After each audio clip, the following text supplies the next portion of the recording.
dans les obstacles qu'on doit servir Dieu. C'est dans les obstacles qu'on doit suivre Dieu.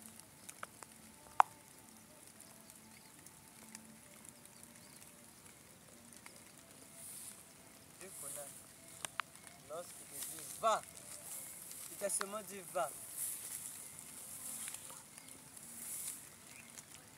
Lorsque Dieu a envoyé les enfants, lorsque Dieu a envoyé Moïse, il a dit à Moïse, va délivrer mon peuple. Va délivrer mon peuple. Mais chacun de nous connaît l'histoire. Regardez les obstacles. Mais Dieu n'a pas dit à Moïse que non. Tel obstacle. Non, il a seulement dit, c'est toi que j'ai choisi pour aller délivrer mon peuple. Malgré les caprices de Moïse, Dieu a dit c'est toi. Moïse a présenté des excuses pour dire que je ne peux pas.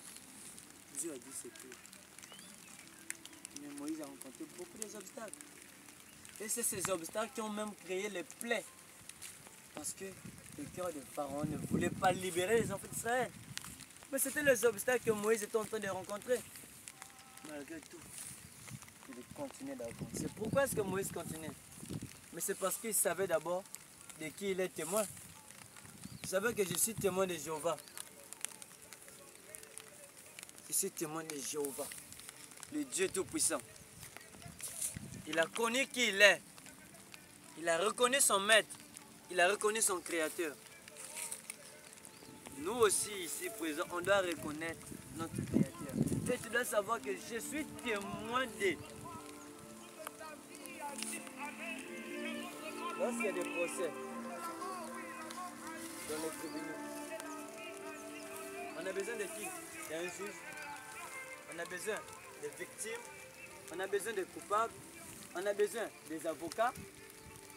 Qui manque? Des témoins. Même si tu as des problèmes, on a besoin d'un témoin.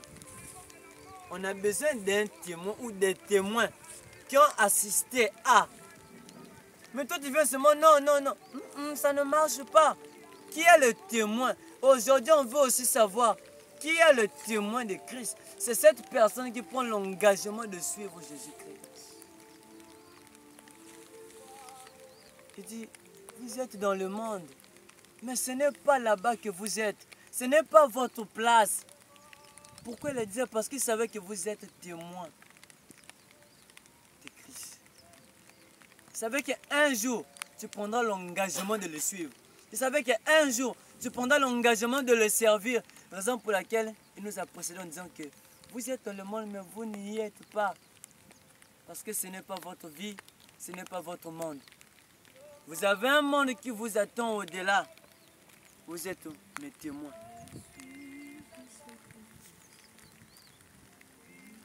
Et en toutes circonstances, c'est un modèle de Jésus.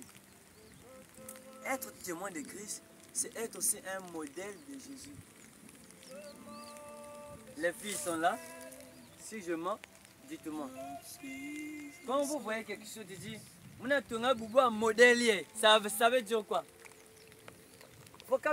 Robe mouvant, il y a modèle.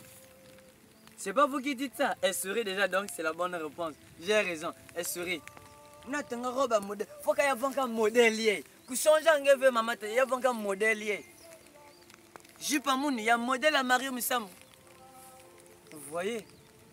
Mais on a dit qu'un témoin de Christ est un modèle de Christ. Mais quand vous dites à une personne qui robe, il faut y avoir un modèle. Donc on va rien. On va tous se sentir coupables aujourd'hui. Donc un modèle de Christ, c'est une personne inchangée. C'est une personne qui vit la parole de Dieu. Jésus-Christ a dit, si vous m'aimez, gardez mes commandements. Quels sont les commandements de Dieu? Mais c'est la parole. Tout ce qu'il a dit dans sa parole, c'est ce que tu dois garder. C'est ça être un modèle de Christ. Quand Christ était sur la terre, qu'est-ce qu'il a fait? Il a marché pieusement. Il a survécu aux tentations. Il a dominé au désir de la chair. Ça, c'est Christ sur la terre. Nous aussi, comme on doit être le modèle de Christ, on doit dominer sur ça. Au désir de la chair, on doit dominer sur ça. Ne nous laissons pas emporter par les choses de ce monde.